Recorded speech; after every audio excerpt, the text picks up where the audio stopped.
Bismillahirrahmanirrahim. Assalamualaikum warahmatullahi wabarakatuh. Waalaikumsalam warahmatullahi wabarakatuh. Yang terhormat Bapak Kepala SMK Negeri 4 Padalarang, terima kasih telah berkenan hadir. Yang saya hormati Bapak Ibu Guru SMK Negeri 4 Padalarang.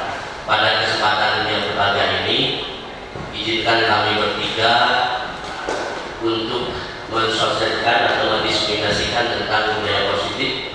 Ini tugas daripada calon guru penggerak khususnya angkatan 7, di mana menginformasikan tentang budaya positif ini dalam waktu 1 jam. Jadi saya harap Bapak Ibu terima kasih atas waktunya. Mudah-mudahan apa yang disampaikan nanti dari kami jelas. Untuk itu Bapak Ibu, mari kita sama-sama mendengarkan arahan dari Bapak kita. Karena budaya positif ini bukan saja untuk siswa, mudah-mudahan untuk kita semua. Untuk itu kepada Bapak yang terhormat, waktu dan tempat kami persilakan.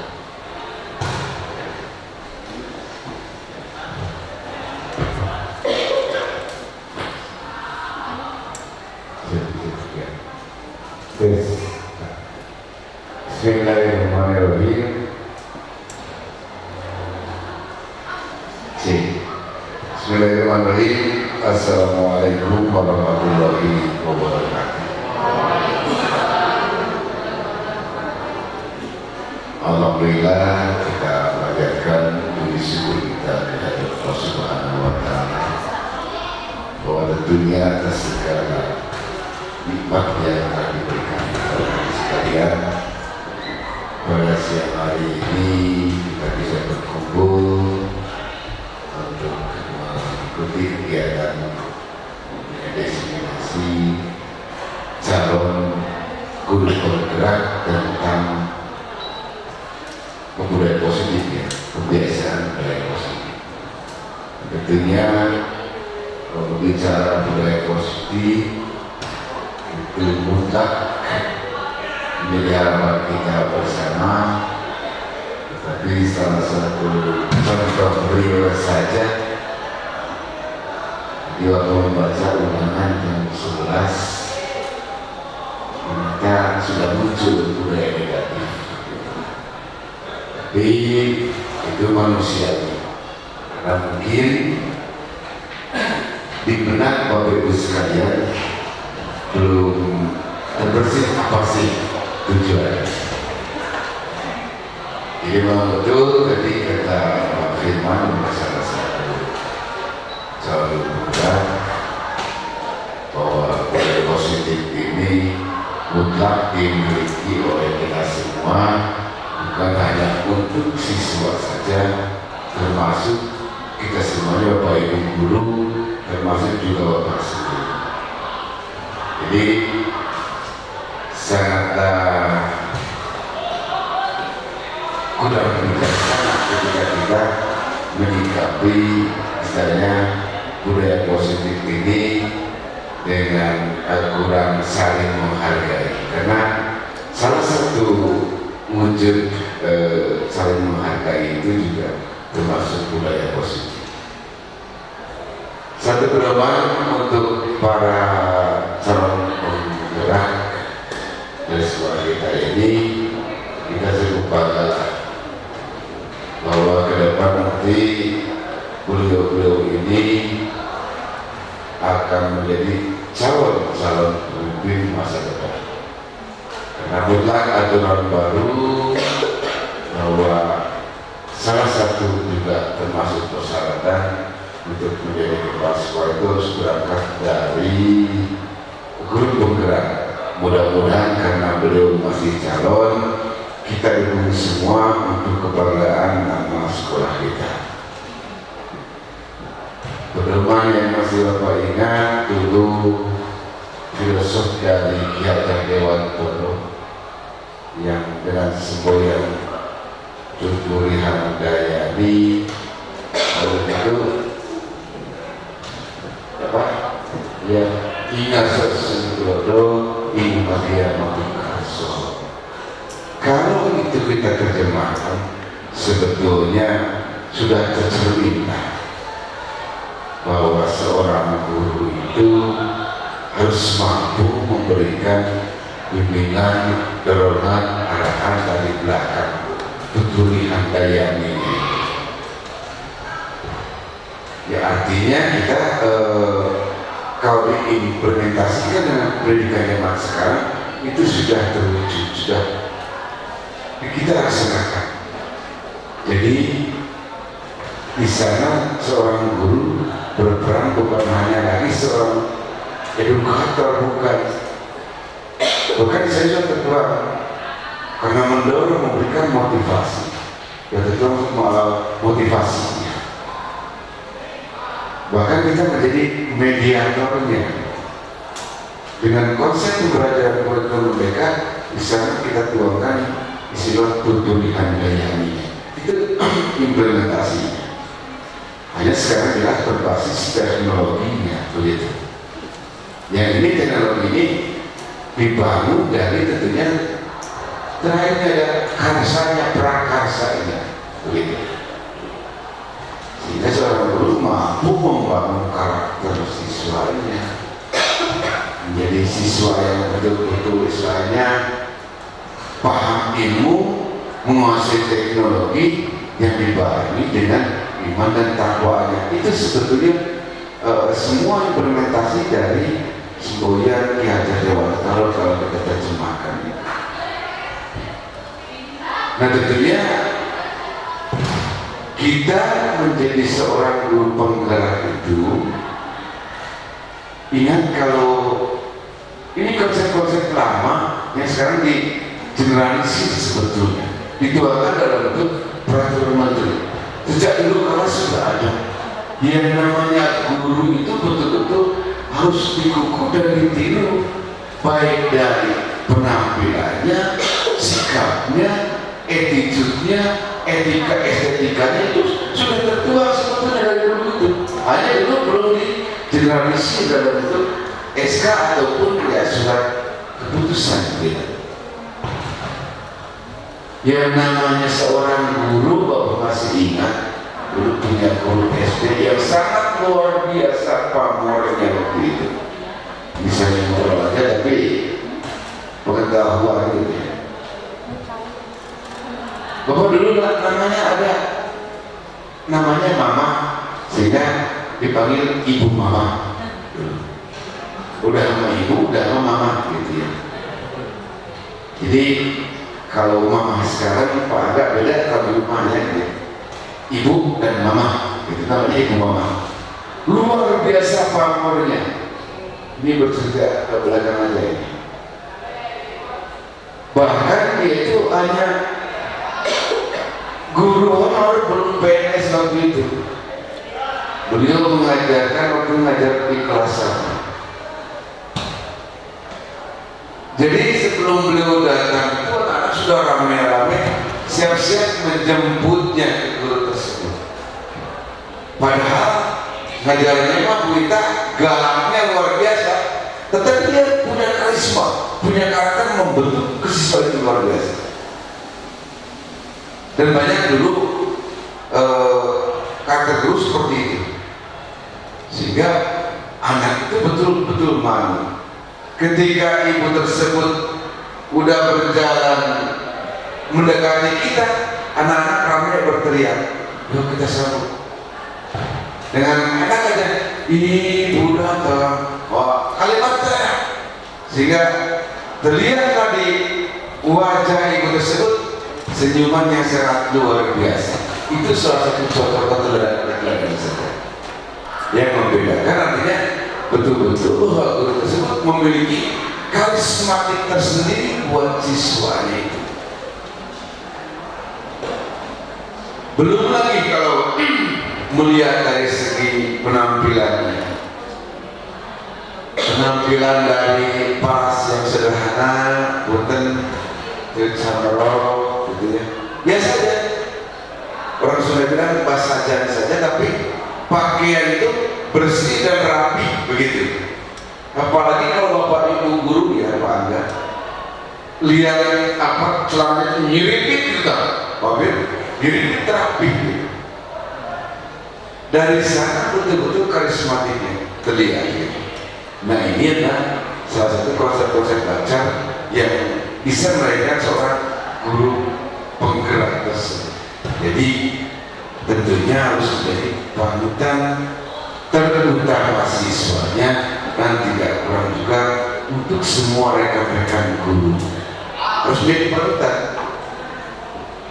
baik dari sikapnya, tutur katanya, attitude-nya, terus betul-betul menjadi seorang guru penggerak yang mampu menggerakkan seluruh komponen pendidikan menuju ke arah tujuan pendidikan nasional, meningkatkan kualitas pembelajaran dan kualitas hasil belajar siswa. Tujuannya ke sana sebetulnya itu untuk guru penggerak itu. Dan terakhir mungkin nanti yang menguasai tentunya teknologi. Jadi seorang guru penggerak itu tidak bisa kalau dia gaptek gitu. Inilah perbedaan. Kalau dulu sudah tercermin sebetulnya hanya belum di generalisi, belum dituangkan dalam bentuk SK. Jadi mau pesan kepada semuanya yang namanya guru penggerak ataupun guru biasa, semua memiliki kewajiban yang sama untuk saling menjaga budaya positif, menerapkan budaya positif kepada semua rekan-rekan ataupun juga terutama kepada anak-anak kita. Memang setelah 2 tahun mereka pembelajaran daring, sekarang masih terlihat banyak pembiasaan-pembiasaan yang belum selayaknya yang sesuai dengan diprogramkan di sekolah kita dengan P5 itu. Begitu saya berharap di kajian dengan teman-teman ini mereka juga implementasikan di sekolah kita. Mudah-mudahan semua pembiasaan tersebut ini akan melahirkan Bapak Ibu guru yang selalu kreatif, inovatif, dan memiliki tanggung jawab bersama sehingga menghasilkan anak didik kita itu yang betul-betul anak yang qualified, berkualitas, baik kualitas intelijensianya sampai juga emosionalnya, kemudian juga sikap dan karakter itu betul-betul sesuai dengan harapan profil pemuda Pancasila. Itu aja mungkin dapat tidak banyak disampaikan. Saya persisikan mudah-mudahan ada manfaat untuk kita semua, khusus terutama untuk menyampaikan kepada Bapak sendiri, sekalipun sudah usia menjadi pensiun, tetapi bisa Bapak semangat tidak jauh beda dengan Pak Ahmad masih semangat. Demikian, terima kasih atas sekalian. Wa Wassalamualaikum warahmatullahi wabarakatuh. Tepuk tangan yang meriah Bapak Ibu. Terima kasih kepada Bapak Kepala Sekolah dan arahan keinginan kita bahwa betul kita sudah selayaknya menjadi teladan baik bagi kita sendiri bahkan untuk siswa. Untuk itu mari kita sama-sama membaca basmalah untuk membuka kegiatan pada hari ini. Terima kasih Pak atas pembukaannya. Mari kita sama-sama mulai untuk kegiatan selanjutnya. Ya, bismillahirrahmanirrahim. Assalamualaikum warahmatullahi wabarakatuh. Ya, masih semangat Ibu Bapak ya? Alhamdulillah. Ya, terima kasih Bapak Kepala Sekolah sudah membuka kegiatan diseminasi budaya positif calon guru penggerak angkatan 7. Selanjutnya ada pemaparan mengenai budaya positif yang akan disampaikan oleh Pak Erik Pratama. Maka Pak Erik Pratama, waktu dan tempatnya bersama. Terima kasih Pak Teddy Pati Broker ya. Ada broker gitu. Beliau artinya gitu Pak Teddy Pati Broker. Pak Guru ya. Kampungnya tapi lebih yang saya. Jadi udah tadi dengan satu menyampaikan apa yang sudah kami pelajari selama 3 bulan di program penggerak angkatan 7, yaitu mengenai budaya positif.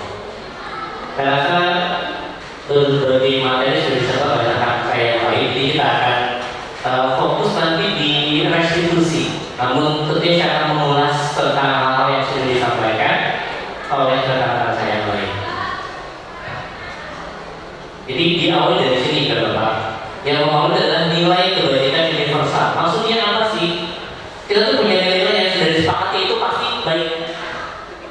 Islam kita punya jujur. Misalkan taat pada orang tua itu nilai kebajikan. Agama yang lain juga punya nilai itu.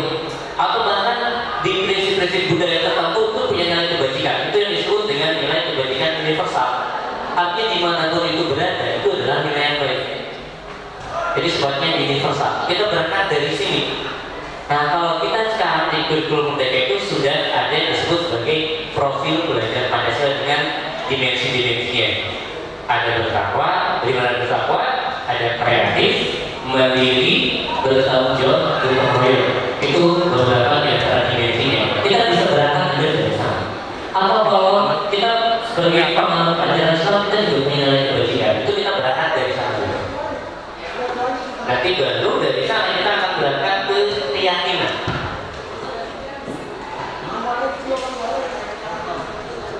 Kemudian yang mendasari kita melakukan keyakinan adalah motivasi tadi berapa? Yang 3 jenis ini.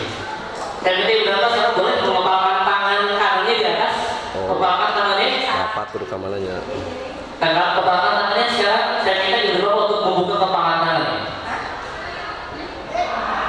Boleh turun lagi? Yang tanyakan kenapa Ibu Bapak mau membuka kepalkan tangan?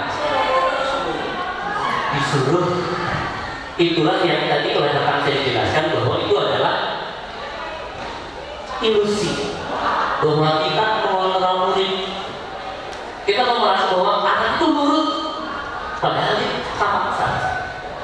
Padahal anak itu sebetulnya bisa mengepalkan tangannya terus. Yang jadi masalah di depan kita dia membuka tangan, di belakang kita tetap mengepalkan tangan. Itulah yang mau dengan ilusi tadi ibarat Bapak. Jadi jangan sampai kita merasa anak kita melakukan hal yang baik, padahal sebetulnya mereka terpaksa. Itulah ilusi-ilusi yang kalau ini saya juga ternyata melakukan itu. Kalau jangan nyontek, ketika saya di ruangan tidak nyontek, saya merasa mana satu, ternyata di luar itu anak tetap nyontek. Maka yang ini, kenapa itu harus dikembangkan? Motivasi yang dimunculkan adalah harusnya yang terakhir tadi, yaitu untuk menjadi yang diinginkan. Jangan lagi ilusi-ilusi sombong tadi. Dan saya juga mengakui perjalanan saya dari 2009 aja, ternyata luar biasa banyak hal yang seharusnya sudah tidak dilakukan lagi. Itulah salah satu hal yang saya dapatkan dari pendidikan guru penggerak kebiasaan. Lalu ada hukuman, konsekuensi dan restitusi. Kita kembali ke paradigma kurikulum merdeka bahwa kita harus mengubah mindset gitu. Saya punya pengalaman menjadi narasumber tentang dulu namanya disiplin positif. Tanaman dari satunya juga adalah guru PKN, siswa bisa siswa asik dan juga guru konseling. Ketika diberikan materi tentang disiplin positif, mereka tidak sepakat karena tidak mau mengubah paradigmanya. Kalau beranggapan anak itu harus dihukum, nggak dihukum nggak bisa. Tapi kita tidak pernah mencoba untuk melakukan hal yang lain. Maka tidak dapat kita tentang hukuman, restitusi dan konsekuensi. Nah, yang harus kita kembangkan adalah restitusi ibu dan bapak, bukan lagi hukuman, tapi yang masih dibolehkan adalah konsekuensi. Konsekuensi dan hukuman kan sama, berbeda ibu dan bapak. Saya misalkan ini yang gampang aja TikTokan misalkan, yang contohnya ada anak datang, kemudian saya suruh keliling lapangan, lari keliling lapangan, itu hukuman atau konsekuensi?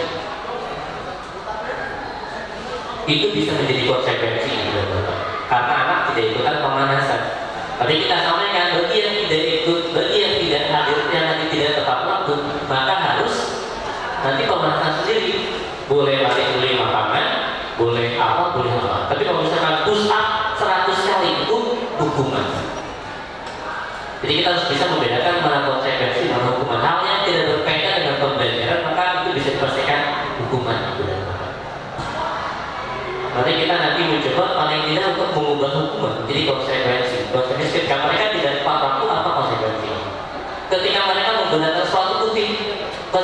apa? Nanti kita bisa paparkan bahwa mereka melanggar keyakinan apa dan keyakinan kita tidak setuju. Konsekuensi adalah tidak boleh mengenalkan itu di sekolah. Itu konsekuensi maksudnya. Jadi beberapa positif, kalau dididik positif berarti anak didiamkan tidak juga. Itu yang nanti harus kita pahami tentang hubungan dan konsekuensi penjelasannya. Kalau tadi konsekuensi sudah disepakati, kita sudah bersepakat bahwa untuk menggunakan sepatu harus sepatu berwarna hitam. Konsekuensi adalah tidak boleh menggunakan, berarti itu disepakati bersama. Maka kita boleh kemudian memutuskan anak untuk tidak boleh menggunakan sepatu, tapi bukan dengan mempermalukan dan lain-lain. Berikutnya restitusi adalah membuat apa ya? Jadi restitusi itu membuat murid memiliki tujuan di musik dan memulihkan diri. Penekanannya bukan pada bagaimana berperilaku untuk menyenangkan orang lain atau menghindari hukuman, tapi menjadi untuk menghargai nilai. Makanya nanti ada tahapannya juga. Ini mungkin di tim konseling sudah melakukan. Dulu saya berpikir bahwa karena saya kuliah juga tidak diajarkan bagaimana melakukan ini secara spesifik. Mungkin di BK sudah paham lebih jauh. Nanti mungkin bisa juga di BK juga sosialisasi yang lebih baik bagaimana sih kita menangani siswa itu berdebat. Nah, dari nilai kebajikan kita punya keyakinan. Tadi bos oleh Pak Firman, ini sudah dibahas Pak Firman, termasuk dari keyakinan kelas kita terus jadi keyakinan sekolah yang juga dulu kan terjadi. Sekarang itu keyakinan sekolah. Kita punya visi sekolahnya adalah sekolah juara, menghasilkan kalangan berkarakter. Itu visinya kita tentukan keyakinan sekolah untuk menjadi sekolah berkarakter itu harus seperti apa. Dan seterusnya sampai kemudian nanti kita bersepakat sehingga pada saat nanti ada melanggar keyakinan. Jadi bukan lagi melanggar karakter, tapi menyimpang dari keyakinan yang dibawa bersama harus apa? Dan tadi bahwa keyakinan harus disepakati bersama. Sudah disampaikan seperti kita skip ke poin yang utama. Kalau ini yang mendasari, jadi orang itu berbuat sesuatu kan ada dasarnya. Ini dasar-dasar. Ada anak ini pakai sepatu putih, mereka tuh pasti berdasarkan antara ini. Bisa jadi karena kesenangan, ingin atau kebutuhan untuk diterima. Misalkan kalau lingkungannya harus gaul, maka disebut gaul kalau pakai sepatu putih. Karena kebutuhannya itu dia melakukan. Jadi kita harus pahami bahwa ada yang mendasari. Maka ketika kita nanti melakukan restitusi, kita sampaikan dan kita tanyakan kembali bagaimana keyakinan dan dasar mereka berubah. Ini sudah jelas oleh Pak Bapak yang ganteng, yang kurang ganteng dari saya. Ini kalau ditanyakan, Ibu Bapak apakah posisi mana yang sering dilakukan? Kalau saya jujur, dari perjalanan dari 2009 yang paling sering saya lakukan adalah pembuku. Setelah itu ke pembuat masalah besar. Dan hari sekarang kita belajar bersama-sama untuk paling tidak menjadi teman, lalu manajer. Jadi saya juga ketika ikut PDP, ternyata saya selama ini cuma melakukan dua hukum. Kalau nggak hukum pasti aduh, Bapak itu sudah berusaha untuk mengajarkan kalian. Itu membuat rasa besar itu pun kita harus sudah boleh tinggalkan di posisi 4 dan 5 misalnya dari maksud ini pun tidak bukan ya teman dan manajer itu yang diarahkan. Nah ini bulan yang menarik tentang restitusi. Jadi pada saat kita menemukan siswa yang melanggar keyakinan itu kita akan melakukan 3 hal ini. Yang pertama menstabilkan identitas, lalu memvalidasi tindakan, lalu menanyakan keyakinan. Jadi tidak lagi Firman kalau mengutip pusat terlalu sekali kalau saya ambil selesai. Namun kita harus melakukan 3 langkah ini. Yang pertama adalah menstabilkan identitas. Jadi pada saat kita panggil, kita akan sadar bahwa dia punya latar belakang kebutuhan tadi. Kita tanyakan, oke, Kamu mungkin melakukan ini karena ingin dilihat oleh teman kamu. Ini ada berbagai pilihan kalimat Ibrahim Bapak. Nanti ini sudah saya catat di Google Form. Jadi kalau Ibrahim Bapak nanti menemukan siswa yang melanggar jadi kita bisa melakukan substitusi. Kita boleh dengan itu sudah tidak apa-apa. Menjadi manusia tapi betul-betul salah. Kita angkat dulu. Yang betul-betul langsung kita kamu ini salah. Kemudian kita bisa tanyakan ke apakah langsung dan jadi teman yang dari diskusi diri atau kita bisa katakan bapak ada apa ini yang dia ada rombongan kita boleh sampaikan jadi salah ke bapak tidak ada cari tahu siapa yang salah bapak nggak niat bapak nggak minat cari siapa yang salah yuk mari kita tanyakan dulu kenapa sih kalian berbuat ini dan seterusnya langkah dulu kita validasi. Tapi tetap dengan kalimat yang positif. Setelah kita tadi dipuja-puja, bukan puja, kita akan angkat mereka supaya mereka tidak merasa tertekan. Baru kita sampaikan tindakan mana yang salah.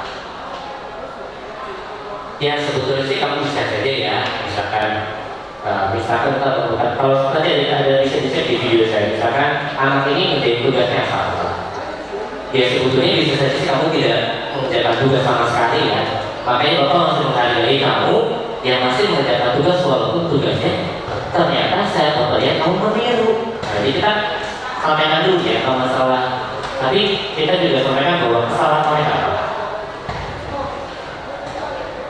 Setelah kita validasi tindakan yang salah, kemudian kita tanyakan keyakinan. Dan kemarin kita sudah menyepakati keyakinan kelas bahwa akan mengerjakan tugas secara mandiri. Berarti kamu melanggar atau tidak? Iya Pak, saya melanggar. Ya berarti kamu sudah melanggar ini. Nah kalau kita sebagai manajer, kita nggak langsung. Oke, jadi kamu sekarang lari atau tahu ini. Nah, kamu tahu nggak? Kita sudah bersepakat konsekuensinya apa kalau tidak mengerjakan tugas? Punya nilai. Iya betul. Tapi Bapak nggak mau kamu tidak punya nilai. Jadi kira-kira harus bagaimana? Biarkan mereka yang mencari solusi. Tidak kita yang, benar kamu punya kerjaan ini dengan mes tidak 3 jam beres. Walaupun kita ingin ke sana kita arahkan. Jadi bagaimana supaya punya nilai? Harus mengerjakan tugasnya Pak. Oke, boleh. Kira-kira mau berapa lama? Masa seminggu? Mau berapa lama? Misalnya besok beres. Oke, jadi besok kalau saya tugasnya ya. Oke, kalau begitu jalan untuk kerjaan tugasnya. Itu berarti kita sebagai manajer. Kalau sebagai penghukum kita tidak melakukan ini. Kalau sebagai penghukum kita sama sekali tidak melakukan angka. Kalau sebagai penghukum biasanya kita hanya sampai ke tahapan ini. Kita tidak melakukan ini biasanya. Kalau sebagai tadi yang pembuat merasa bersalah, setelah kita melakukan langkah kasih tahu yang salah, kita akan langsung bukan kamu mah sudah capek-capek supaya kamu naik kelas, tapi kamunya masih begini. Kita tidak melakukan ya. Tapi kalau sebagai manajer kita tanyakan kamu melanggar keyakinan apa? Nah juga Bapak disingkatkan untuk menceritakan apa yang sudah saya coba lakukan terkait dengan restitusi dan posisi kontrol tadi berbeda. Jadi saya mencoba untuk membangun keyakinan kelas. Jadi saya sudah coba lakukan di kelas 10 PPKB. Saya menggunakan mentimeter dan tablet. Guru Fikri, ya aku di pasien. Saya menggunakan mentimeter. Jadi kalau saya minta silakan saya juga sampaikan. Ini ada yang ribut karena mereka salah malah tulis nama sendiri, harusnya tulis keyakinan yang mereka bangun. Saya bilang kalian ini kelas ini di mata orang lain apa sih yang harus dipikirkan mereka? Satu kata tadi. Apakah kalian ini orang berpikir kalian kompak, kreatif dan seterusnya? Saya minta mereka menuliskan di sentimeter satu orang satu kata. Yang itu adalah ini kreatif, kompak, rajin, pintar. Saya ambil yang terbaik.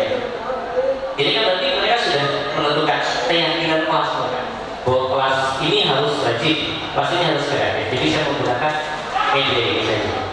mau seperti apa. Karena kalau berangkat dari visi misi kelas, anak-anak pasti bingung. Jadi saya ajarkan, coba kalau misalkan saya sebagai guru mendengar prospek yang terbesit di mereka apa? Apakah kata? Oh enggak, enggak mau Pak. Maunya apa? Oh Pak. Oke, berarti tulisan Pak. Sampai saya dapat beberapa kata. Setelah itu baru saya pindah ke Padlet. Saya bagi menjadi ini dipilih 5 kakak sebetulnya. Saya bentuk menjadi 5 kelompok, kemudian masing-masing kelompok menentukan. Ada kelompok kompak, ada kelompok rajin, ada kelompok baik, dan seterusnya ada 5 kakak. Saya minta mereka menentukan hal apa yang harus terlihat, apa yang harus tampak, dan hal apa yang tidak boleh. Jadi misalkan dari kelompok kompak mereka menuliskan apa nih, kalau kompak harus diadakan pemikiran bersama, harus saling percaya, harus melakukan visi misi bersama, harus solid. Yang kemudian apa? Saling menuduh, akhir bersama, berdebat, egois, perpecahan, rajin muncul. Yang harus terlihat apa? Datang ke sekolah tepat waktu, rajin membaca materi, rajin membersihkan kelas, rajin sholat, menjalankan tugas tepat waktu. Yang tidak boleh terlihatnya apa? Tidak boleh terlihat tidak mengerjakan tugas, tidak boleh terlihat tidur di kelas misalnya kalimatnya, tidak boleh bolos sekolah, tidak boleh main game saat pelajaran. Nanti ini disepakati bersama, kemudian kalau perlu dicetak di kelas.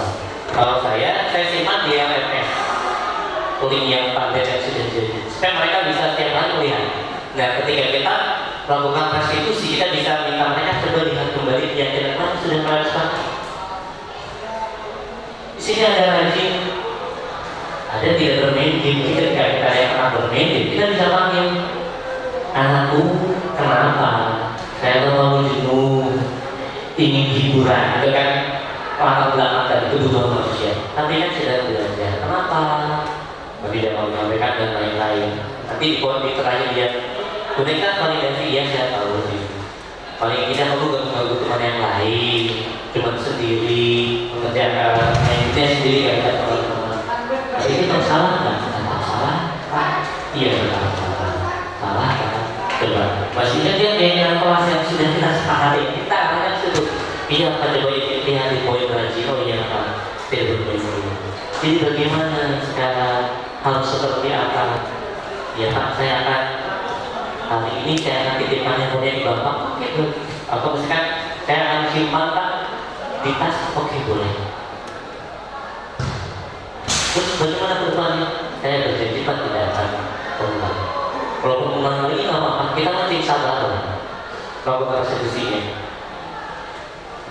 Dan nanti Ibu Bapak kalau mau mencoba melakukan restitusi ketika menemukan siswa kita yang melanggar keyakinan sekolah.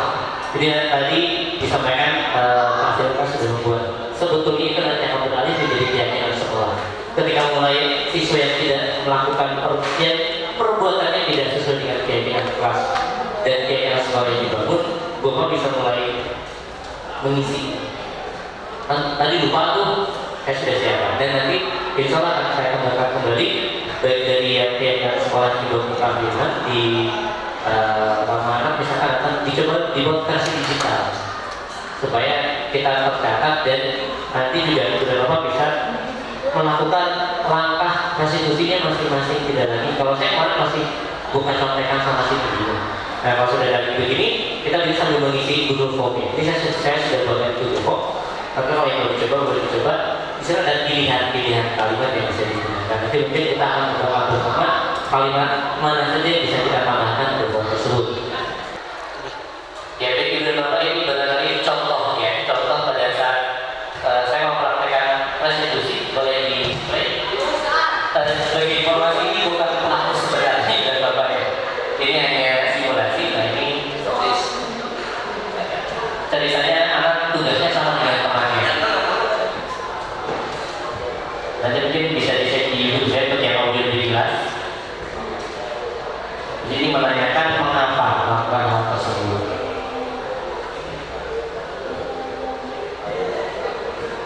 Ini saya menyatakan, oh berarti kamu tidak fokus pada saat saya memberikan informasi dan petunjuk tentang tugas sehingga tugasnya sama.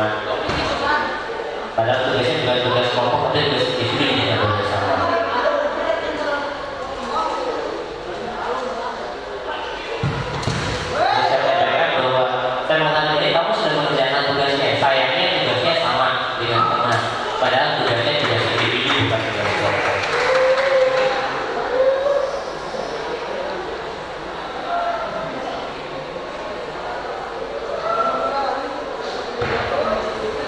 Lalu di akhir saya tanyakan yang dilanggar apa? Keyakinan bahwa dia harus kompeten. Setelah itu ditanyakan, jadi bagaimana konsekuensi yang harus dilakukan? Jadi konsekuensi adalah harus mengerjakan ulang tugasnya. Dan lalu kami bersepakat bahwa dia harus mengerjakan ulang tugasnya sesuai dengan waktu yang sudah disepakati. Bisa jadi wajib itu wajib yang tidak ada emosi sama sekali dan banget, tapi sangat sulit, luar biasa. Nah ini sebenarnya kita mulai mencoba untuk melakukan ini tanpa ada intimidasi terhadap siswa kita juga. Jadi tetap kita membuat mereka merasa nyaman walaupun mereka bersalah. Ini salah satu contohnya. Kemudian nanti di video kedua ada contoh pada saat ini terkaitnya dengan sepatu yang tidak hitam. Namun karena kita buka batas waktu nanti beberapa misalnya nanti di channel YouTube saya sudah ada contoh praktek sedikit diskusi, bisa dicek di channel YouTube @nama saya. Saya rasa itu benar-benar bisa saya sampaikan untuk restitusinya. Terima kasih dan semoga bermanfaat. Assalamualaikum warahmatullahi wabarakatuh. Waalaikumsalam warahmatullahi wabarakatuh. Luar biasa ya pemaparan mengenai budaya positif dari Pak Eri. Alhamdulillah, mari kita panjatkan rasa syukur kepada Tuhan Yang Maha Esa. Positif bisa diterapkan, kemudian keyakinan keras bisa diterapkan juga, dan tak kalah pentingnya adalah kita semua menjadi teladan baik bagi diri pribadi maupun untuk siswa semua. Terima kasih. Kami tutup bersama-sama dengan membaca hamdalah. Assalamualaikum warahmatullahi wabarakatuh. Jadi terima kasih Pak Kepala yang sudah berkenan hadir untuk menyampaikan arahan dan paparannya. Selanjutnya mari kita menuju ke acara inti dari kegiatan ini, yaitu diseminasi budaya positif yang akan disampaikan oleh salah satu calon guru pelajaran di SMK Negeri Padang yaitu oleh Pak Firmandari. Untuk mengoptimalkan waktu, kami silakan untuk menyampaikan paparan. Terima kasih Pak. Bismillahirrahmanirrahim. Assalamualaikum warahmatullahi wabarakatuh. Waalaikumsalam warahmatullahi wabarakatuh. Izin di depan Bapak Ibu supaya beda seperti itu.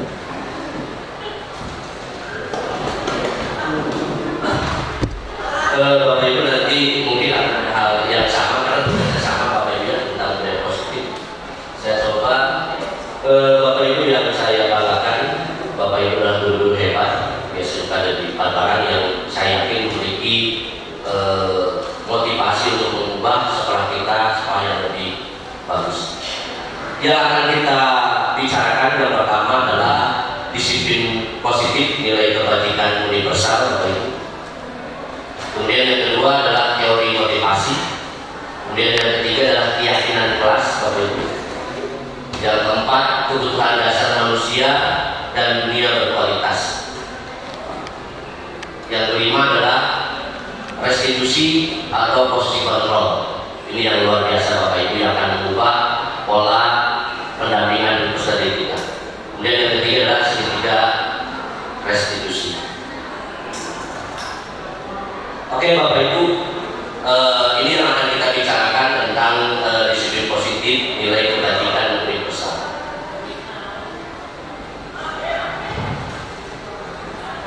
Bapak Ibu, disiplin dengan hukuman itu mitos atau fakta? Fakta. Disiplin dengan hukuman itu mitos atau fakta Bapak Ibu? Fakta. Karena biasanya kita dulu kalau ingin menegakkan disiplin itu biasanya berbarengan dengan hukuman. Tadi pembicaraan pertama bahwa katanya anak-anak yang menggunakan sepatu putih itu harus diberi hukuman lari dan sebagainya. Nah, padahal Bapak Ibu, disiplin itu berbeda dengan hukuman. Karena belajar disiplin tidak harus dengan hukuman Bapak Ibu. Salah satu alternatif terakhir mungkin, dan jangan sampai hukuman itu dikasihkan untuk zaman sekarang karena generasinya berbeda Bapak Ibu. Nah, disiplin ini Bapak Ibu khususnya untuk diri kita pribadi dapat membuat seseorang menggali potensinya menuju kepada sebuah tujuan, sesuatu yang dihargai dan bermakna. Mudah-mudahan kita semua memiliki disiplin diri Bapak Ibu. Cirinya mungkin kalau datang ke sekolah, mudah-mudahan sebelum pukul 07.00. Mari kita sama-sama bersihkan diri. Kemudian dengan disiplin kita akan mempelajari bagaimana kita mampu mengontrol diri kita, Bapak Ibu. Kemudian bagaimana menguasai diri kita untuk memilih tindakan yang mengacu pada nilai-nilai yang kita hargai. Maka artinya seseorang yang memiliki disiplin diri berarti mereka bisa bertanggung jawab, Bapak Ibu. Nah, biasanya dalam nilai OSIS biasanya dilihat dari kedisiplinan. Kemudian terhadap apa yang dilakukannya karena mereka berdasarkan tindakan mereka pada nilai-nilai kebajikan universal.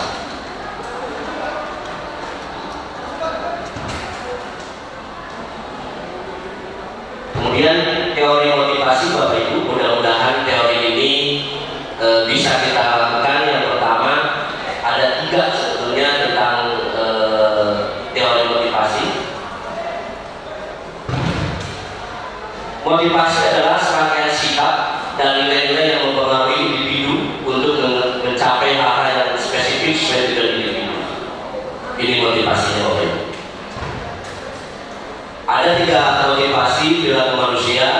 Yang pertama Bapak Ibu, terus terang saya pribadi juga, yang pertama itu menghindari ketidaknyamanan atau hukuman. Sama halnya kita dalam absen Bapak Ibu. Kadang-kadang kita seolah merasa risah apabila kita tidak bisa absen di THK Bapak Ibu. Ada kebok Pak, kebok. Ya. Karena takut ada hukuman, ya, baik dari pihak pimpinan atau pihak kedinasan. Kemudian yang kedua adalah untuk mendapatkan imbalan atau penghargaan dari orang lain. Betul Bapak Ibu.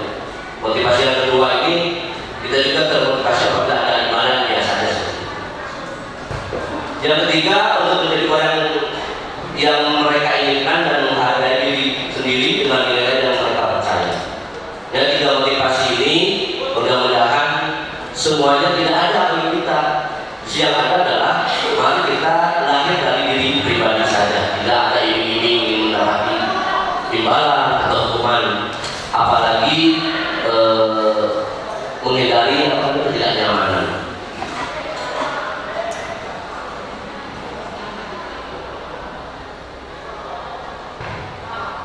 Ya dibantu saja, lewat saja Pak, karena ini nanti bagian Pak Eri, lewat saja bagian Pak Eri, lewat saja Pak. Terus, nah, Bapak Ibu, saya akan fokus pada keyakinan kelas. Saya yakin Bapak Ibu wali kelas atau guru mata pelajaran semua memiliki keyakinan kelas. Keyakinan kelas itu Bapak Ibu adalah kesepakatan yang dibangun bersama-sama. Pasti, misalkan sebelum pelajaran berlangsung, Bapak Ibu sudah ada kesepakatan dengan siswa masuk jam berapa, kan gitu ya? Kemudian mengerjakan tugas dan sebagainya. Itu tentang keyakinan kelas. Nah, Bapak Ibu, keyakinan yang disepakati secara bersama yang meliputi nilai-nilai kebajikan yang dicapai oleh setiap individu untuk tujuan mulia. Nah, aksi nyata saya adalah saya membuat keyakinan sekolah. Keyakinan sekolah ini Bapak Ibu saya buat dan harus bersama-sama, walaupun nanti sih ada perubahan karena ternyata setelah ikut guru penggerak tidak boleh ada penghargaan Bapak Ibu, sedangkan di buku ini masih ada tentang penghargaan. Nah, apa sih Bu keyakinan, yang namanya keyakinan itu apa sih? Contoh Bapak Ibu, kalau Bapak Ibu menggunakan sepeda motor pakai helm, apakah itu untuk takut sama Pak Polisi atau untuk keselamatan? Keselamatan. Kalau polisi, keselamatan ya. Kalau Bapak Ibu pakai masker dalam kemarin di COVID-19, apakah itu untuk aturan atau untuk kesehatan? Nah, keselamatan dan kesehatan adalah keyakinan Bapak Ibu. Jadi Bapak Ibu nanti di kelas membuat keyakinan kelas masing-masing. Itu adalah kebajikan universal. Buat kesepakatan bersama di kelas Bapak Ibu. Jadi saya lihat tiap kelas masih kosong. Ya, Wakasek kurikulum dan sarana sudah memberikan kelas untuk kelas kita masing-masing. Silakan hiasi dengan keyakinan kelas Bapak Ibu. Kemudian pembentukan keyakinan kelas yang pertama adalah berupa pernyataan universal seperti tadi, apakah pakai helm itu takut sama Pak Polisi atau untuk keselamatan, pakai masker itu apakah untuk mengikuti aturan atau untuk kesehatan. Kemudian dibuat dalam bentuk positif. Contoh misalkan jangan terlambat, itu negatif. Ya, karena kalimatnya jangan terlambat, tapi ubah dengan kalimat positif. Misalkan datang sebelum pukul 06.45, karena ada pergeseran Bapak Ibu. Kalau sekarang kan, kalau dulu kan kita harus on time ya. Kalau sekarang di on time, artinya sebelum waktunya gitu. Kemudian semua warga kelas dilibatkan saat membuat. Kami kemarin dalam jurnal ini melibatkan seluruh, baik Bapak Ibu guru, kemudian siswa, ya. Walaupun kita membentuk tim. Nah, kedepannya Bapak Ibu nanti di kelas, di keyakinan kelas, Bapak Ibu buat saja keyakinan kelas dengan melibatkan anggota kelas. Kemudian sedikit saja agar mudah dipahami, jangan terlalu banyak kesepakatannya Bapak Ibu, ya, di kelas masing-masing. Kemudian sesuai dengan kondisi kelas dan sekolah agar mudah diterapkan. Itu Bapak Ibu tentang pembentukan keyakinan kelas. Bapak Ibu, ini adalah urutan segitiga restitusi. Mudah-mudahan kita semua bisa melakukannya. Yang pertama adalah keunggulan dari metode restitusi adalah di mana menstabilkan identitas. Untuk membuat anak kita, membuat siswa kita yang merasa gagal karena membuat cara menjadi positif terhadap dirinya. Kemudian yang kedua adalah mari kita sama-sama memvalidasi tindakan, yaitu membantu menggali kebutuhan dasar yang ingin dipenuhinya ketika melakukan kesalahan. Dan yang ketiga adalah menanyakan keyakinan. Ini yang terpenting, di mana anak melakukan kesalahannya dihubungkan dengan norma sosial dan nilai-nilai yang mendasari manusia berinteraksi dengan orang lain. Untuk itu, Bapak Ibu, perkenankan saya untuk memutarkan video tentang segitiga restitusi yang telah saya lakukan pada peserta ini. Yang pertama adalah Alhamdulillah ya. Ini kemarin Bapak periksa hasil pekerjaan pelajaran Hanif, tugas yang Bapak berikan. Ternyata pelajaran Hanif sama isinya nih. Nah, Bapak bertanya, apakah Fajar yang melihat pekerjaan Hanif atau Hanif yang melihat pekerjaan Fajar? di mana anak kami keduanya memiliki tugas yang sama dan mengerjakannya sama, padahal tugas individu. Jadi sama. Jadi berarti Fajar yang melihat pekerjaan Hanif ya kalau gitu. Oke, dan tahu nggak bahwa Bapak telah menyampaikan bahwa tugas ini adalah tugas individu, bukan tugas kelompok. Tahunya sih Pak, kelompok itu yang mulai dari bahan-bahan. Mungkin Fajar pada saat itu fokus dalam mengerjakan sehingga apa yang Bapak sampaikan tidak terdengar dengan jelas. Memang Bapak lihat sih pekerjaan kalian dibuat luar biasa, ya. Tidak salah. Namun Bapak tidak akan kurang adil dalam menilai pekerjaan kalian berdua, karena tadi Fajar sudah mengakui bahwa Fajar melihat hasil pekerjaan yang lain. Tahu nggak Jar, keyakinan apa yang telah kita sepakati bersama yang telah kita? Mesti kita aman, jujur, saling hormati. Terus apa lagi tentang berkaitan dengan tugas? Kita saat menjalankan semaksimal mungkin itu seluruh kakak dan sidang lesnya. Oke, karena Bapak yakin juga Bapak tidak mungkin menilai pekerjaan kalian berdua, apa yang akan kalian berdua lakukan untuk mendapatkan nilai yang gimana? Kalau saya Pak, ada yang bilang tadi masing-masing. Oke,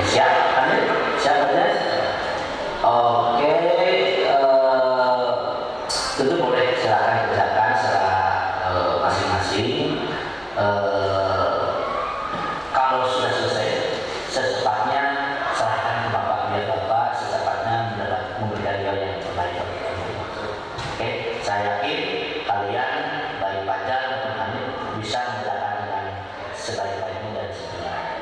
Ya, terima kasih. Boleh ke kelas masing-masing. Ya, sekarang ya. Nah itu Bapak-Bapak sekalian, mudah-mudahan kegiatan ini akan sering kita lakukan sehingga anak kita tetap tumbuh dengan positif. Ya, itu saja Bapak Ibu dari saya. Mohon maaf apabila ada hal-hal yang kurang berkenan. Mudah-mudahan keyakinan kelas bisa kita terapkan khususnya di kelas kita masing-masing. Terima kasih atas perhatiannya. Assalamualaikum warahmatullahi wabarakatuh. Terima kasih Pak Firman yang sudah memaparkan materinya. Mudah-mudahan yang disampaikan tadi bisa kita implementasikan bersama-sama. Terima kasih. Kita akhiri. Assalamualaikum warahmatullahi wabarakatuh.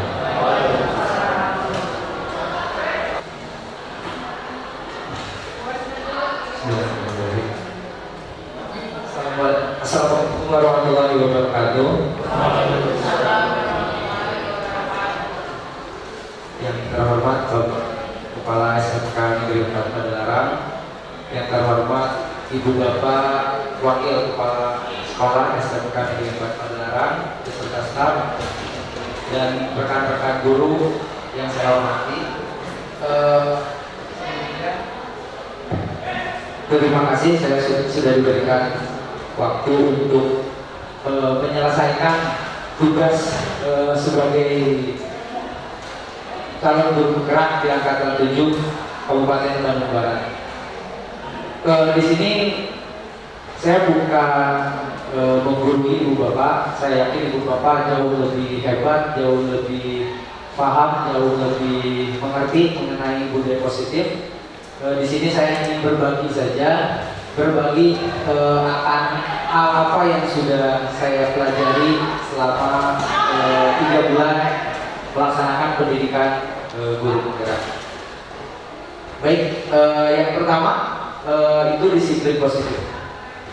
Disiplin yang didasari oleh rasa tanggung jawab merupakan tindakan yang berasal dari diri sendiri dan sesuai dengan hati nurani tanpa ada paksaan ataupun karena ingin dihargai oleh orang lain. Jadi disiplin positif itu adalah disiplin yang memang munculnya dari diri sendiri, ya, tanpa ada embel-embel orang lain, tanpa ada paksaan, tanpa ingin dihargai juga atau tanpa ada keterpaksaan dari orang lain. Kemudian yang ingin saya bahas karena sebetulnya materi di budaya positif itu cukup banyak Ibu Bapak, jadi kami bertiga mencoba untuk membagi materi yang akan disampaikan. Kebetulan saya diberikan amanah untuk menyampaikan tentang teori kontrol, kemudian motivasi manusia, kemudian pengaruh penghargaan, dan yang terakhir adalah posisi kontrol. Yang pertama, teori kontrol. Menurut Dr. William Glasser, beliau meluruskan beberapa miskonsepsi. Jadi mungkin ada beberapa konsep yang agak sedikit melenceng dari makna kontrol itu sendiri. Yang pertama itu adalah ilusi bahwa seorang guru mengontrol murid. Jadi Ibu Bapak ketika mengajar di kelas itu mungkin merasa bahwa saya bisa mengontrol peserta didik saya di kelas. Tapi menurut William Glasser itu sendiri, kegiatan tersebut atau kejadian tersebut justru itu adalah kondisi di mana siswa tidak bisa melakukan apa-apa selain mengikuti apa yang kita arahkan. Jadi guru merasa siswa sudah bisa dikontrol, padahal di satu sisi siswa itu tidak punya pilihan lain selain harus mengikuti apa yang kita perintahkan atau apa yang kita tekankan terhadap mereka yang harus dilakukan. Kemudian ilusi yang kedua itu adalah ilusi bahwa semua penguatan positif efektif dan bermanfaat. Mungkin kita berpendapat mungkinnya atau kita berasumsi ketika kita memberikan satu bujukan kepada siswa, misalkan kepada siswa di kelas itu, nanti kalau kamu hadir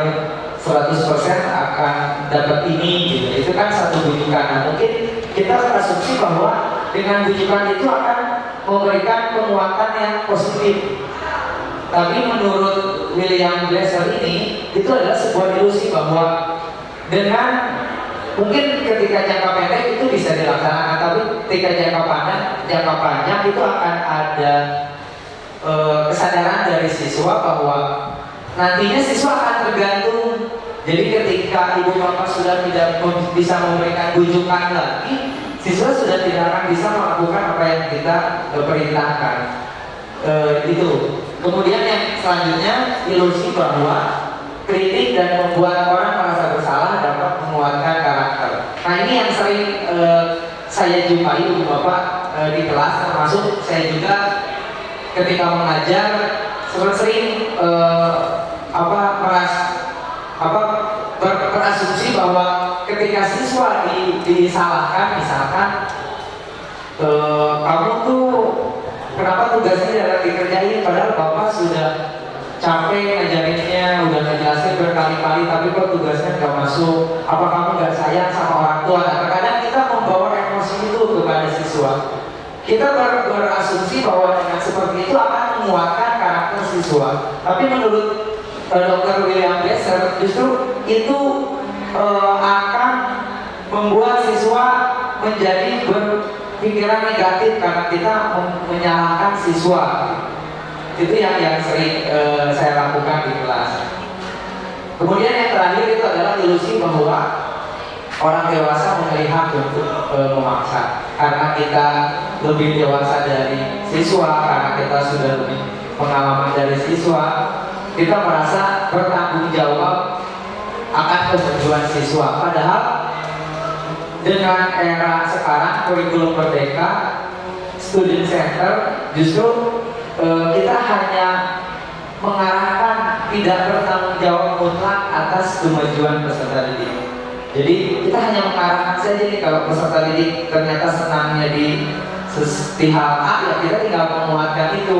Kita tidak memaksa peserta didik untuk senang A, kita tidak memaksa untuk peserta didik senang B, karena kita merasa kamu harus bisa, contoh saya misalkan di RPL, kamu harus bisa membuat program misalkan, karena kedepannya orang-orang yang bisa program itu akan bermanfaat. Tapi ketika siswa itu punya kreasi lain di desain, mungkin kita sebetulnya tidak boleh mengarahkan ke satu fokus ke satu kompetensi, tapi kita tinggal mengarahkan saja. Oh, kalau kamu senang desain berarti nanti ke depannya akan seperti ini. Itulah ilusi yang dijelaskan oleh William Glasser mengenai teori kontrol. Selanjutnya ada 3 motivasi perilaku manusia. Menurut dia dalam bukunya menyatakan ada 3 motivasi perilaku manusia.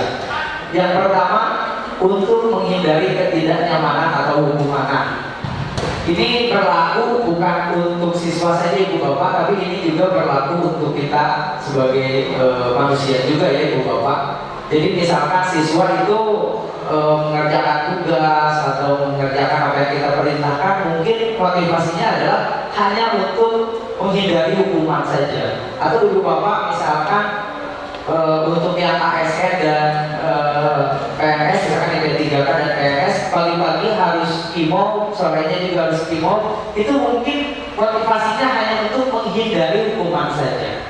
Atau ibu bapak yang PNS mengerjakan TRK mungkin untuk menghindari hukuman saja. Itu kan salah satu motivasi juga. Jadi saya harap ibu bapak di sini mengikuti kegiatan pelatihan, mengikuti kegiatan apapun, mudah-mudahan motivasinya bukan hanya untuk menghindari hukuman saja. Yang kedua, motivasinya adalah untuk mendapatkan imbalan atau penghargaan dari orang lain. Nah, ada juga ibu bapak siswa yang melakukan satu hal karena ingin dihargai, ingin diapresiasi oleh gurunya, oleh orang tuanya.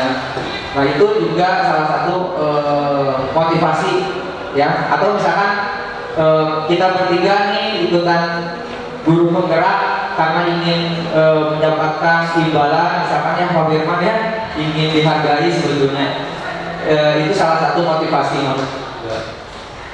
Yang ketiga juga ada motivasi untuk menjadi orang yang mereka inginkan dan menghargai diri sendiri dengan nilai-nilai yang mereka percaya. Nah, kalau ini manusia berasumsi bahwa dengan saya mengikuti kegiatan ini akan ada nilai yang saya dapat dan setidaknya akan ada pengalaman juga yang bertambah. Itu tentang motivasi perilaku manusia. Nah, kemudian penghargaan, pengaruh penghargaan. Saat kita berulang kali menjanjikan hadiah kepada anak-anak atau kepada siswa agar berperilaku bertanggung jawab, atau kepada seorang murid agar mempelajari sesuatu yang baru, kita sedang berasumsi mereka tidak dapat melakukan itu atau mereka tidak akan memilih untuk melakukannya. Itu menurut Alfikon, ya. Nah, pengaruh yang pertama dari penghargaan, Ibu Bapak, pengaruh jangka pendek dan jangka panjang. Penghargaan efektif jika kita menginginkan seseorang melakukan sesuatu yang kita inginkan. Dalam jangka waktu pendek itu akan berhasil, Ibu Bapak, tapi ketika jangka waktu panjang, siswa-siswi kita akan ketergantungan dengan penghargaan dari kita. Misal, nanti kalau kamu nilainya di atas KKM, Bapak kasih hadiah, ya. Nah, ketika kalau 1-2 orang kita kasih hadiah, mungkin nggak apa-apa, tapi kalau satu kelas kita kasih hadiah kan lumayan juga, ya. Kita merogoh kocek gitu. Jadi agak untuk jangka pendek itu bagus, tapi ketika jangka panjang, akhirnya siswa juga ketika sudah tidak ada lagi hadiah, ya udahlah, nilainya asal-asalan. Nah, itu pengaruh penghargaan terhadap siswa di jangka panjang. Yang lebih bagus seperti apa? Yang lebih bagus berarti penghargaan yang memang tidak dijanjikan di awal, Ibu Bapak. Jadi kita niat memberikan hadiah atau memberikan penghargaan kepada siswa, tapi tidak diberitahu dulu di awal. Ketika mau dibagi rapot, misalkan kita memberikan penghargaan kepada siswa yang hadirnya 100%, tapi tidak diberitahu di awal. Ketika pembagian rapot langsung saja diberikan penghargaan kepada siswa yang hadir 100%. Kemudian pengaruh yang selanjutnya ialah penghargaan itu tidak akan efektif. Kenapa tidak akan efektif? Karena suatu penghargaan ada suatu benda atau baik diinginkan yang dibuat dengan persyaratan. Hanya jika Anda melakukan itu, maka Anda akan mendapatkan sesuatu. Itu tidak akan efektif karena belum tentu juga penghargaan yang kita berikan itu sesuai dengan yang peserta didik inginkan, gitu. Nah, nanti kamu kalau hadir 100%, Bapak kasih hadiah ini. Mungkin siswa tidak mau hadiah itu sebetulnya. Jadi sebetulnya penghargaan itu tidak efektif, ya, Bapak. Selanjutnya, penghargaan merusak hubungan.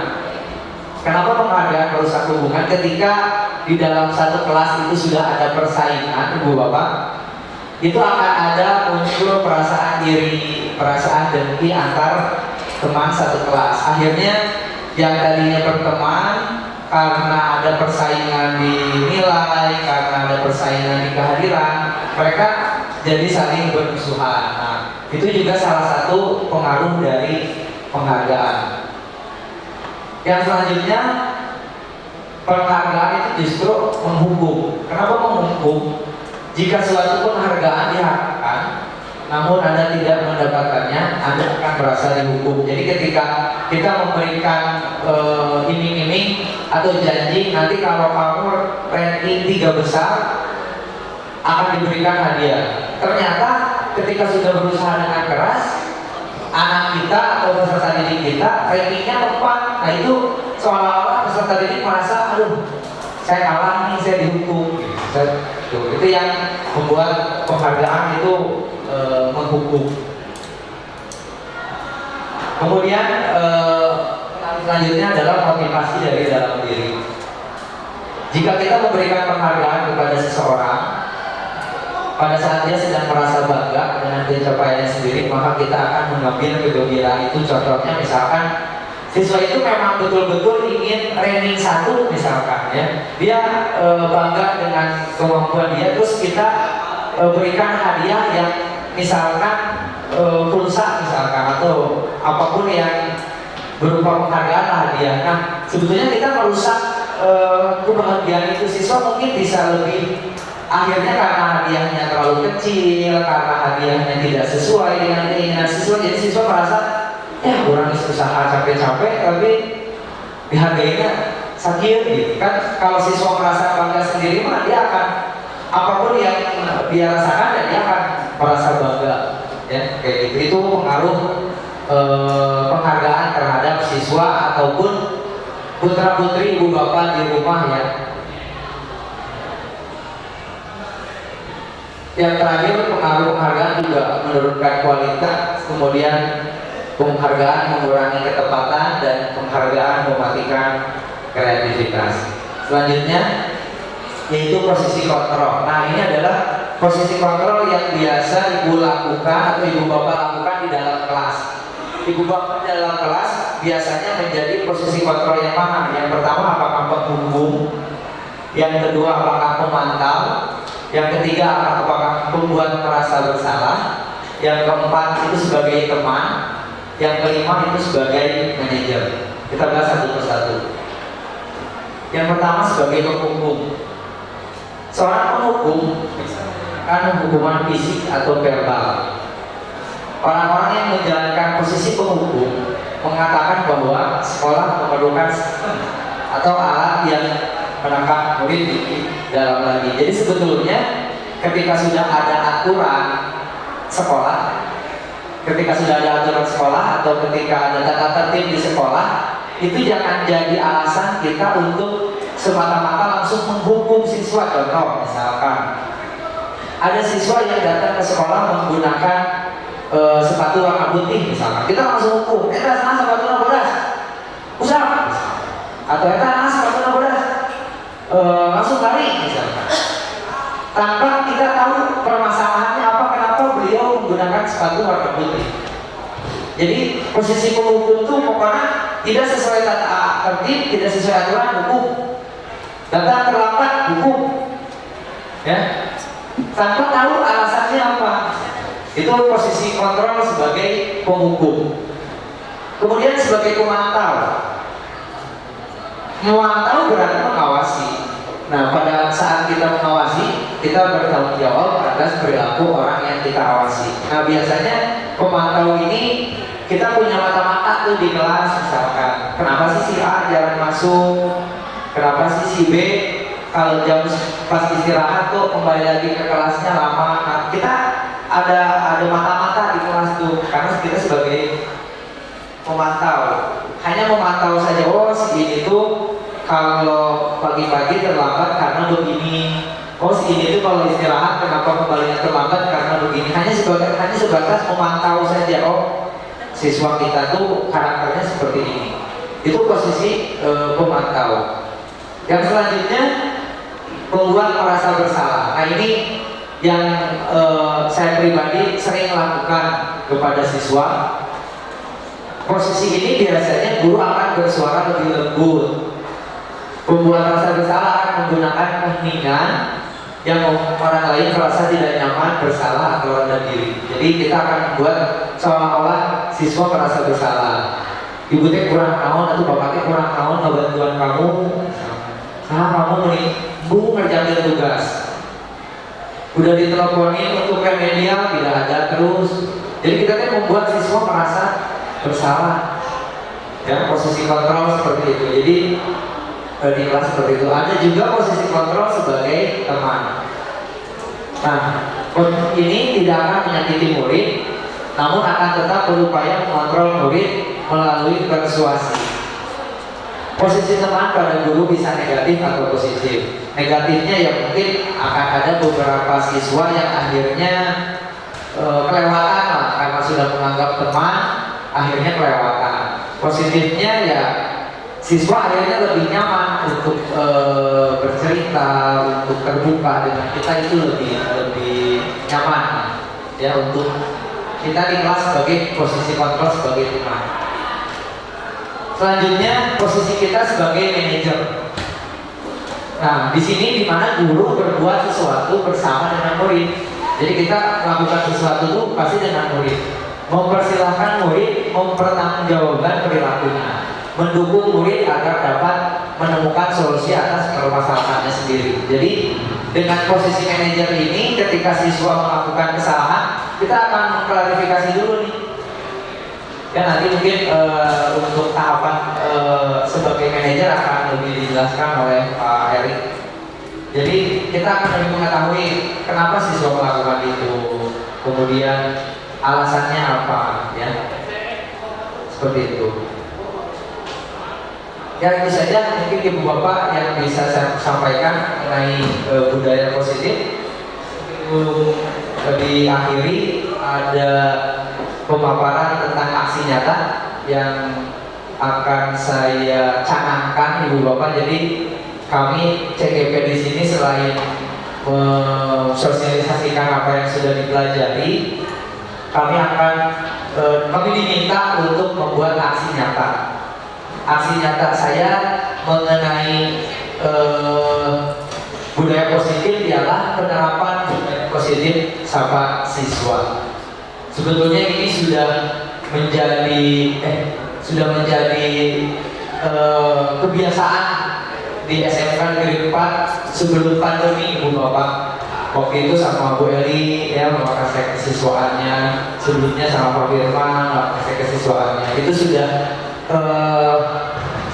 menjadi ciri khas SMK Negeri 4 Padalarang bahwa setiap pagi setiap para guru berjajar di depan untuk menyapa siswa. Kemarin hari Jumat saya mencoba kegiatan itu dan siswa akhirnya pada aneh gitu ya, kok ayah guru cari di hareup. Ketika saya guru bilang, "Kadieu ya kaset lempang kan." Kalau ada rek dihukum gitu ya. Jadi siswa sudah ketakutan dari awal. Kadieu tuh namanya panggil guru itu kesalahan. Nah itu kebiasaan balik seperti itu yang harapan saya latar belakangnya adalah dengan sapa siswa bisa mewujudkan karakter profil pelajar Pancasila. Kemudian tujuannya juga untuk menemukan budaya positif dengan kesepakatan kelas dan kesepakatan sekolah. Selain itu menumbuhkan nilai-nilai profil pelajar Pancasila dalam kegiatan pembelajaran, dan yang terakhir mengintegrasikan dan membiasakan peserta didik untuk menanamkan nilai-nilai profil pelajar Pancasila. Tolak ukurnya adalah dengan sapa siswa, berarti peserta didik mampu hadir di sekolah itu pukul 06.45 karena kita standby itu ibu bapak di depan, ya. Jadi kalau misalkan mereka telat kan akhirnya tidak bisa melaksanakan kegiatan itu. Kemudian kalau ukur yang lain, peserta dapat mengaplikasikan nilai-nilai profil pelajar Pancasila, dan yang terakhir peserta didik dapat terlibat aktif dalam kegiatan ekstrakurikuler untuk mengamalkan nilai-nilai profil pelajar Pancasila. Selanjutnya, lini masa tindakan yang akan dilakukan. Yang pertama, sosialisasi dengan seluruh warga sekolah. Mudah-mudahan hari ini sudah saya sosialisasikan kepada ibu bapak, dengan kepala sekolah juga, dengan peserta didik. Mungkin nanti di kesempatan yang selanjutnya. Kemudian harapan saya dapat menyusun jadwal piket itu untuk siapa saja nih guru yang hari Senin misalkan menyapa siswa di depan, hari Selasa siapa, hari Rabu siapa. Itu sudah berkomunikasi dengan waka kurikulum, tinggal ditindaklanjuti dengan waka kesiswaan dan mendapatkan perizinan dari kepala sekolah. Selanjutnya melaksanakan sapa siswa, kemudian menumbuhkan, menanamkan dan membiasakan nilai-nilai profil pelajar Pancasila, dan yang terakhir mendokumentasikan setiap kegiatan. Dukungan yang dibutuhkan pertama dukungan dari orang tua, karena kita di sekolah itu bersama dengan siswa tidak lebih dari 10 jam mungkin ibu bapak, siswa lebih banyak di rumah, jadi dukungan orang tua sangat penting. Kemudian dukungan dari warga sekolah sebagai role model. Kalau tadi bapak kepala bilang kita itu sebagai guru di gugu dan di biru, jadi kita sebagai contoh. Mudah-mudahan ibu bapak bisa menjadi model untuk menanamkan budaya positif. Yang selanjutnya, seluruh warga sekolah mudah-mudahan bisa berkolaborasi, bergotong royong dan bergerak bersinergis untuk menciptakan serta membiasakan budaya positif di sekolah. Itu saja mungkin Ibu Bapak aksi nyata yang saya usulkan, yang saya canangkan, mudah-mudahan bisa terlaksana dengan baik. Sekali lagi mohon maaf, saya tidak bermaksud untuk menggurui, hanya mensosialisasikan apa yang sudah dipelajari. Terima kasih. Atur nuhun. Assalamualaikum warahmatullahi wabarakatuh. Terima kasih tepuk tangan yang meriah untuk Pak Teddy. Terima kasih Pak Teddy. Mudah-mudahan nanti dalam mengikuti kegiatan calon guru penggerak angkatan 7 selesai Pak, dan dapat diimplementasikan di sekolah kita. Untuk itu sekali lagi tepuk tangan untuk Pak Teddy. Assalamualaikum warahmatullahi wabarakatuh. Terima kasih kepada semua yang telah memberikan paparan tentang diseminasi budaya positif. Alhamdulillah, kayaknya kita dicerahkan. Selama ini yang kita kerjakan ternyata banyak fungsi, gitu kan ya. Fungsi dan paksaan supaya anak bisa mengikuti atau sesuai dengan arahan yang kita inginkan. Padahal harusnya anak-anak itu mereka bisa jalan sesuai dengan keyakinan mereka yang kita berubah versinya seperti itu ya. Tapi tentunya tidak gampang ya Pak ya, karena dari sistem IUC itu kita harus berubah demi sedikit gitu kan ya. Apalagi ya cuma 3 orang, seluruh stakeholder yang ada di SMK Negeri Bapak Dalarang ini harus ikut serta ya, bakal siswaan, kurikulum, satgas atau UBI, semua itu harus sesuai dengan yang kita inginkan keyakinannya supaya mengarahkan kepada yang positif. Terus ya memang akan ada PR banyak juga. Semoga kita bisa seperti itu. Kita mulai mungkin yang pertama dari upacara, karena upacara adalah disiplin utamanya anak-anak. Satu hari pertama sebelum itu kita belajar, nanti di akhir Jumat itu kita belajarkan dan kita tentang kebersihan. Dan itu yang belum Pak ya. Mungkin kita ada PR supaya setiap selesai pembelajaran si kelas itu bersih, lapangan itu bersih, sekolah itu bersih, tanpa harus keja sampah dalam pada tempatnya. Tapi mereka yang oh sampah itu tidak bermanfaat dan bisa dibuang dengan kaitan oh kalau berantakan ini salah gitu kan. Yang benar seperti itu. Terima kasih. Seperti itu aja. Bila kita berkualitas, wassalamualaikum warahmatullahi wabarakatuh. Ya, dan sama-sama berjuang juga untuk menerapkan, walaupun tidak mudah, tapi tentunya kita pasti bisa melakukan itu. Selanjutnya ada dari Pak Agung, Bapak Agung. Assalamualaikum warahmatullahi wabarakatuh.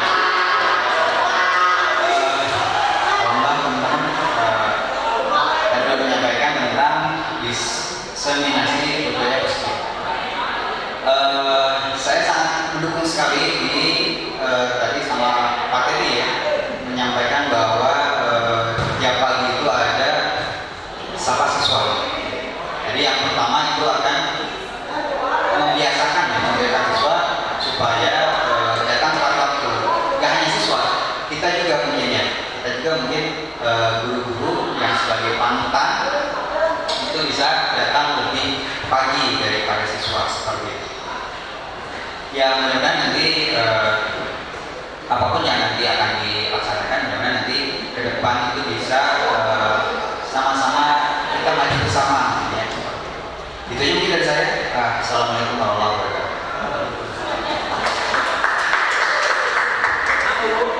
Ya, terima kasih Pak Agung atas masukannya. Mudah-mudahan semakin padu, semakin bersatu.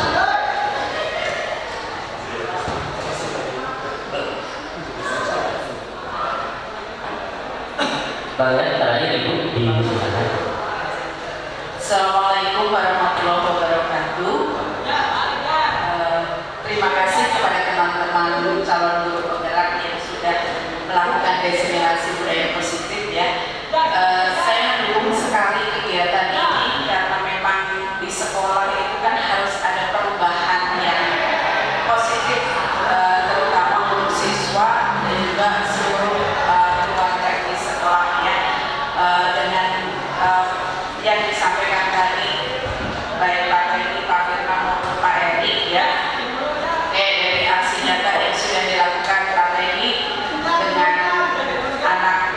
membiasakan bersalaman di depan, begitu sekolah, kemudian juga tentang kesepakatan dari keyakinan kelas yang dibuat di setiap kelas, kemudian sampai menghasilkan buku yang merupakan kesepakatan sekolah.